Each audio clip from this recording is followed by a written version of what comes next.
There's a silence more powerful than words, a space within you so vast, so still it could swallow the noise of the world whole. But few ever reach it.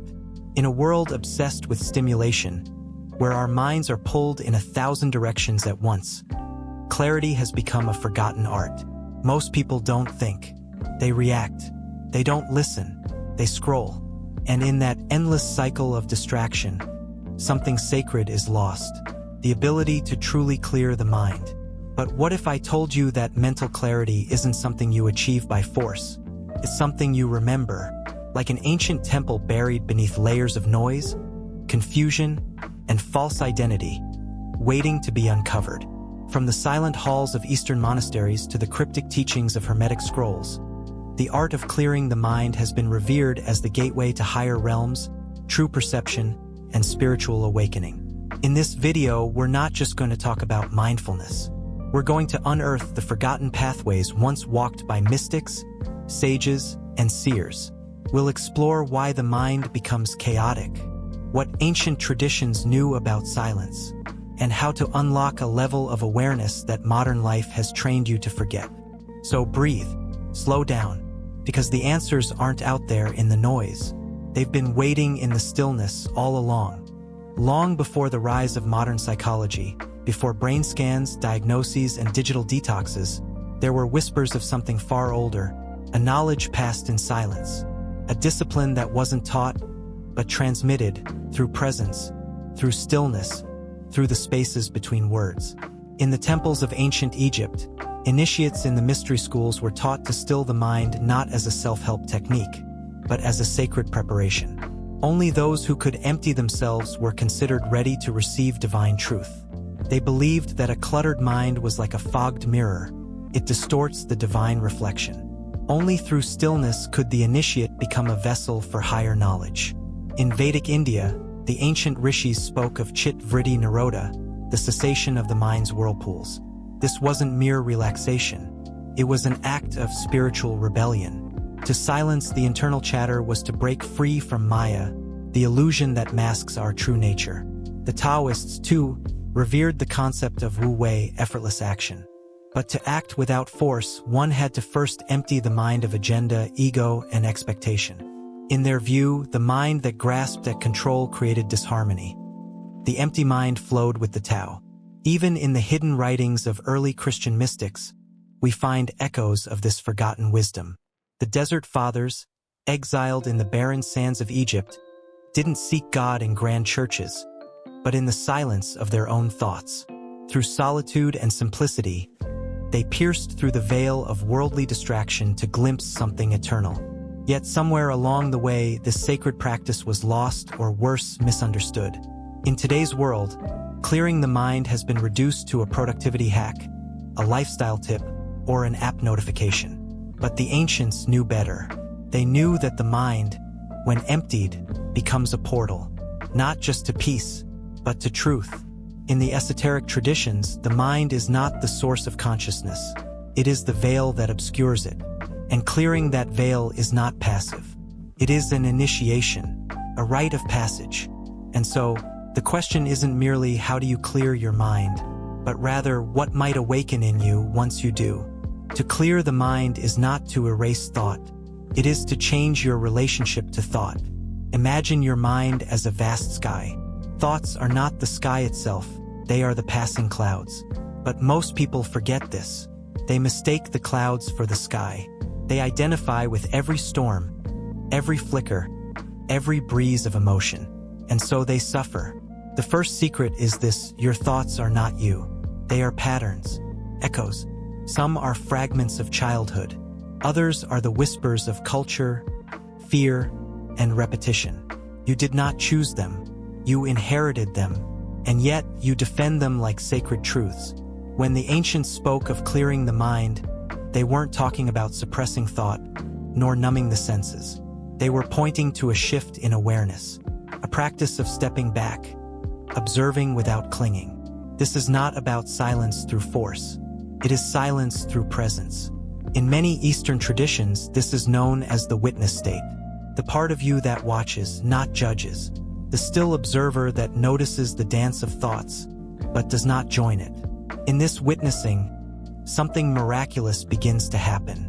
The thoughts lose power. They pass like smoke, leaving no trace. This is the hidden door, because when you no longer believe every thought, you no longer fear the silence. You enter what Zen masters call beginner's mind, a mind open, vast, and free from conditioned knowing. And in this openness, intuition begins to rise. Creativity flows. You begin to hear the whisper of your true self, not the voice shaped by fear or ambition, but the eternal voice behind it all. This is not a void. It is not emptiness in the Western sense. It is fullness beyond form. But here lies a paradox. The more you try to clear your mind, the more you disturb it.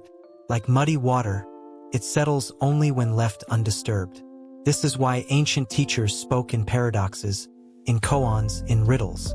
They knew the mind could not be cleared by the mind itself, could only be surrendered. And so the real journey begins, not by doing more, but by doing less, by remembering who you are when the noise stops.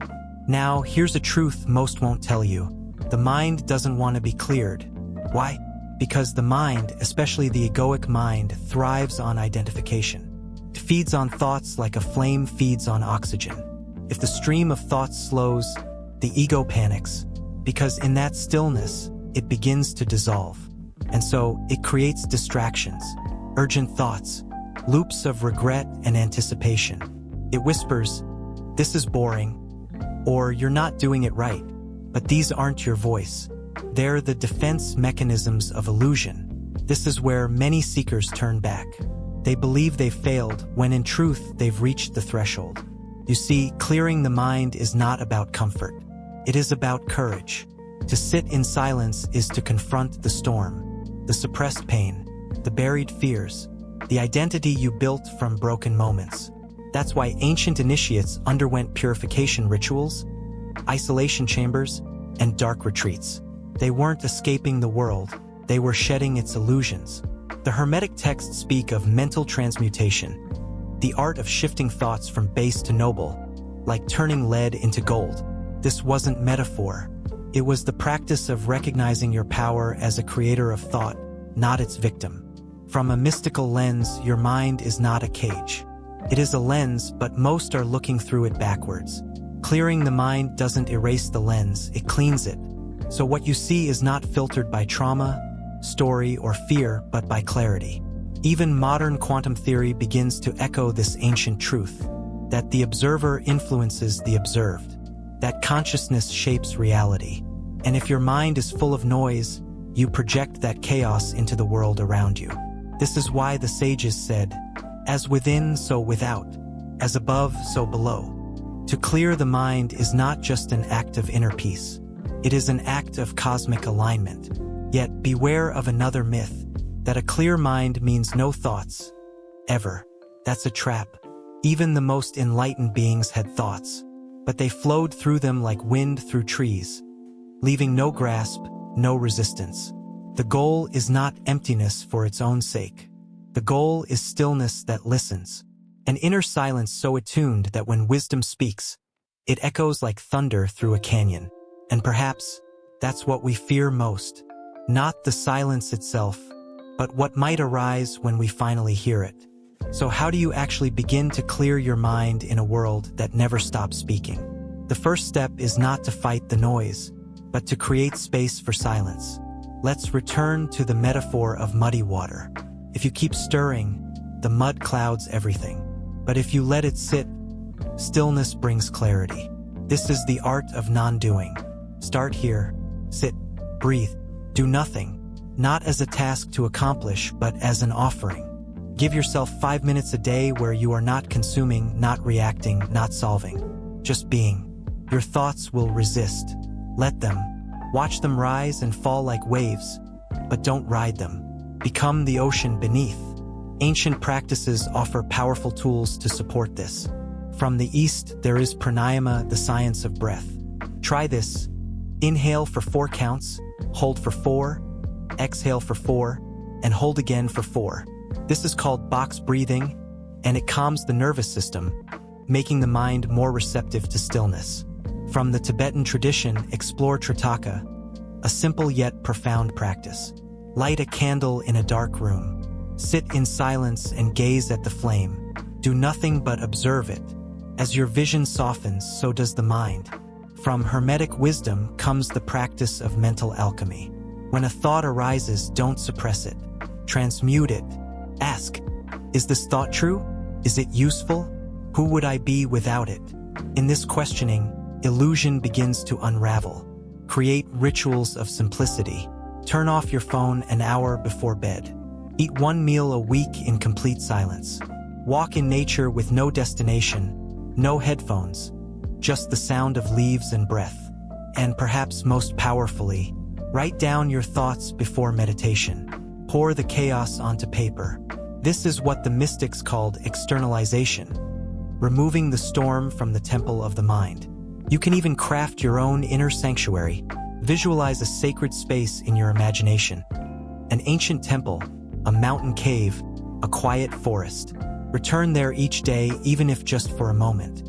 In time, the mind will follow. But beware, clearing the mind is not a one-time ritual. It's a devotion, a practice that deepens layer by layer, like peeling back the veils of illusion. And as the silence grows, you'll begin to notice something strange. The answers you've been seeking, the peace you've been chasing, they were always here, hidden beneath the noise, waiting in the stillness you forgot how to enter. So, what is a clear mind? It is not a mind emptied of thought, but a mind no longer owned by thought. It is the still pond that reflects the moon with perfect clarity, not because it tries, but because it simply is. In our age of endless chatter, stillness has become a radical act, a rebellion against the noise, a sacred return to what the ancients always knew, that beneath the layers of distraction lies something eternal, untouched, and wise beyond measure. Clearing the mind is not the end of thought. It is the beginning of true perception, a shift from reacting to reality to being in harmony with it.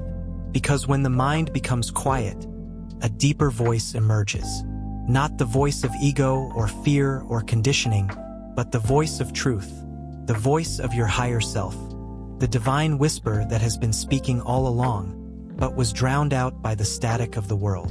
The world may call it silence, but those who've heard it know better. It is the language of the soul, the presence of the infinite, the echo of the cosmos, remembered within. So if you ask, how do I clear my mind? The answer is simple. Stop chasing. Start listening. And when you do, when you finally sit in the sacred stillness, you'll find that you were never lost, only surrounded by noise. Now the question becomes, are you willing to enter that silence again tomorrow? Because that's where everything begins.